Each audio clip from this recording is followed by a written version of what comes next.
السلام علیکم ورحمۃ اللہ وبرکاتہ۔ ہماری صبح شام کی مسنون دعاؤں کی سیریز چل رہی ہے۔ آج کی ویڈیو میں ہم ناپسندیدہ حالات سے محفوظ رہنے کی ایک اہم دعا آپ کے سامنے پیش کرنے جا رہے ہیں۔ محترم ناظرین، ہم سب چاہتے ہیں کہ جب ہماری صبح ہو تو ہم شام تک کسی بھی طرح کے ناگوار حالات، کاموں اور چیزوں کے سامنا کرنے سے ہم محفوظ رہیں۔ اسی طرح جب شام ہوتی ہے تو ہماری فکر ہوتی ہے کہ صبح تک ہمیں کسی بھی طرح کے ناگوار حالات، کاموں اور چیزوں کا سامنا نہ کرنا پڑے اور ہم محفوظ عافیت کے ساتھ صبح کر سکیں۔ اس سلسلے میں ہم بہت کچھ فکر کرتے ہیں، بہت کچھ احتیاطی اور حفاظتی اقدامات کرتے ہیں اور ہمیں کرنا بھی چاہیے۔ ہمیں ان کوششوں کے ساتھ حضور صلی اللہ علیہ وسلم کی جانب سے بتائے گئے ایک اہم وظیفے کا بھی اہتمام کرنا چاہیے کہ اس وظیفے کے اہتمام سے ہم صبح شام میں پیش آنے والے ناپسندیدہ حالات، کاموں اور چیزوں سے یقینی طور پر محفوظ ہو جاتے ہیں۔ وہ وظیفہ ہے سورہ مومن کی ابتدائی آیات اور آیت الکرسی کا پڑھنا، جسے ہم اس طرح پڑھیں گے: حامیم تنزیل الکتاب من اللہ العزیز العلیم غافر الذنب وقابل التوب شدید العقاب ذی الطول لا الہ الا هو الیہ المصیر۔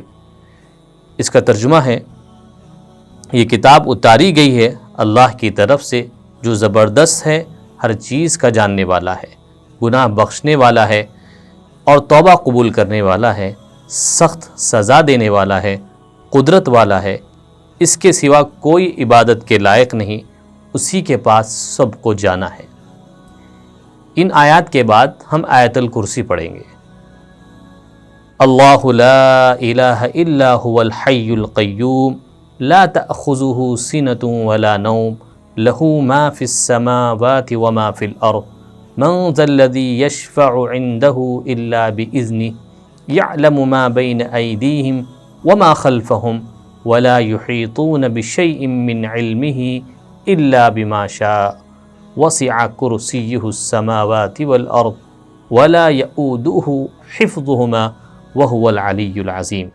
اس کا ترجمہ ہے، اللہ وہ ہے جس کے سوا کوئی معبود نہیں، جو سدا زندہ ہے، جو پوری کائنات سنبھالے ہوئے ہے، جس کو نہ کبھی اونگ لگتی ہے نہ نیند۔ آسمانوں میں جو کچھ ہے وہ بھی اور زمین میں جو کچھ ہے وہ بھی سب اسی کا ہے۔ کون ہے جو اس کے حضور اس کی اجازت کے بغیر کسی کی سفارش کر سکے؟ وہ سارے بندوں کے تمام آگے پیچھے کے حالات کو خوب جانتا ہے۔ وہ لوگ اس کے علم کی کوئی بات اپنے علم کے دائرے میں نہیں لا سکتے سوائے اس بات کے جسے وہ خود چاہے۔ اس کی کرسی نے سارے آسمانوں اور زمین کو گھیرا ہوا ہے اور ان دونوں کی نگہبانی سے اسے ذرا بھی بوجھ نہیں ہوتا، اور وہ بڑا عالی مقام صاحب عظمت ہے۔ آپ ان آیات کو یکے بعد دیگر پڑھ سکتے ہیں، ایک ساتھ پڑھ سکتے ہیں، ترجمہ آپ کو پڑھنے کی ضرورت نہیں ہے، چونکہ ہم ان آیاتوں کو دعاؤں کے طور پر پڑھ رہے ہیں، دعا کی غرض سے ہم پڑھ رہے ہیں، اس لیے میں نے ان آیاتوں کو رک رک کے پڑھا ہے۔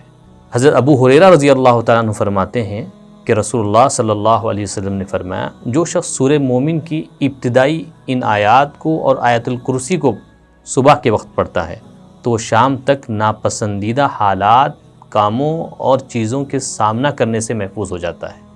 ایسے ہی جو شخص شام کے وقت ان آیات کو پڑھتا ہے وہ بھی ناپسندیدہ حالات، کاموں اور چیزوں کا سامنا کرنے سے محفوظ ہو جاتا ہے۔ اس اہم ترین دعا کو ہمیں خود یاد کر لینا چاہیے اور اس کا اہتمام کرنا چاہیے۔ اپنے گھر والوں کو بھی اس دعا کو یاد کرا کر انہیں بھی اس کا پڑھنے کا پابند بنانا چاہیے۔ ہماری اس ویڈیو کو آپ لائک کریں، شیئر کریں، اور اگر آپ نے ہمارے چینل کو سبسکرائب نہیں کیا ہے تو ہمارے چینل کو ضرور سبسکرائب کریں۔ اگر آپ کو کسی چیز سے متعلق کوئی دعا معلوم کرنی ہو تو نیچے کمنٹس میں ہمیں ضرور بتائیں، انشاءاللہ ہم اس پر ویڈیو بنانے کی پوری کوشش کریں گے۔ السلام علیکم ورحمۃ اللہ وبرکاتہ۔